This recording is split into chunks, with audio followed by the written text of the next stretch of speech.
افغانستان لا ویسټ انډیز ماتې وخوړه. ګران لیدونکو السلام علیکم. افغانستان خپله نهمه لوبه هم وبایلله. افغانستان نن په نړیوال جام کې د ویسټ انډیز لوبډلې سره مخ و. د لوبې پچه ویسټ انډیز وګټله او د توپوهنې پرېکړه یې وکړه. افغان بالرانو په صحیح لاین او لند کې توپ اچونه ونه شوای کړی. فیلډرانو هم خورا مس فیلډینګ وکړ. له دې سره ویسټ انډیز افغانستان ته د 312 منډو هدف ورکړ.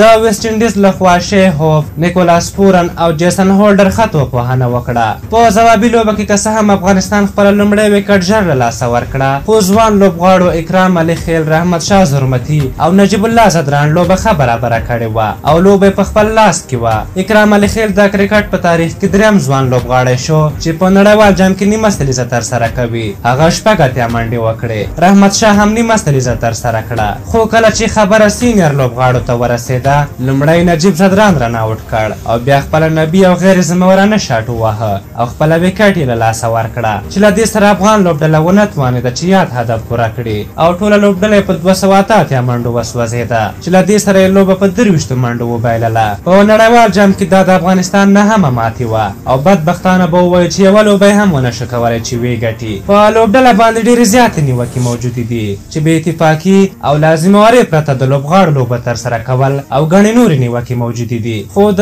اصغر، راشد او نبي لوبې ته په کتو سره د مینوالو شک لا زیاتېږي. خو داسې ښکاري چې له دې وروسته به یو حقیقت را څرګند شي. کوچ پیل سیمونز هم ویلي و چې له نړیوال جام وروسته به ټول حقیقت ووایي. د شهزاد محمدي په اړه هم ځینو لوبغاړو حقیقت ووایه. داسې ښکاري چې ګلبدین نایب هم د ویلو لپاره ډېر څه لري او دا چې د لوبغاړو او د ځینو چارواکو ترمنځ څه شوي وو هغه خبرې هم ورو ورو را څرګندېږي چې موږ به یې تاسو ته په راتلونکي ویډیو کې ووایو. اوس نو پکار ده چې د حساب کتاب وخت شروع شي او هر چا چې د میلیونونو افغانانو له مینې سره خیانت کړی روښانه شي او ملت یې وپېژني. ستاسو په نظر افغان لوبډله ولې ونه توانېده چې په دغه نړیوال جام کې ښې لوبې ترسره کړي؟ خپل نظرونه مو راته په کومنټ کې ولیکئ. که زموږ دغه ویډیو مو خوښه شوې وي ضروري لایک کړئ. تر بلې ویډیو مو په لویو بخښونکي خدای سپارم. د الله په امان.